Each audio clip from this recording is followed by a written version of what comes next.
মানুষের কল্যাণে কাজ করার ওয়াদা করেছেন। এটি কি তার শুধু মুখের কথা? এটি তিনি বাস্তবে প্রমাণ করেছেন। সম্মানিত ভাইরা, দল যিনি পরিচালনা করেন তিনি তো লিডার, ঠিক না বেঠিক?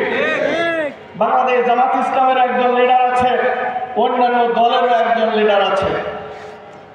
এই দলের লিডাররা সচরাচরই বলে থাকেন, বিশেষ করে ইসলামের বাইরে যে সকল দলগুলো আছে তারা বলেন, ভাই আমার কর্মীরা তো আমার কথা শোনে না। ঠিক বলেন? আমি ঠিক বললাম না বেঠিক? কর্মীরা তো ভাই আমার কথা শোনে না। আপনার দলের কর্মীরা যেভাবে কথা শোনে, আমার দলের কর্মীরা কথা মোটেও, আমি কি ভুল বলছি? ভাইরা, আর আমার আমিরে জামাত বললেন, আমরা আমাদের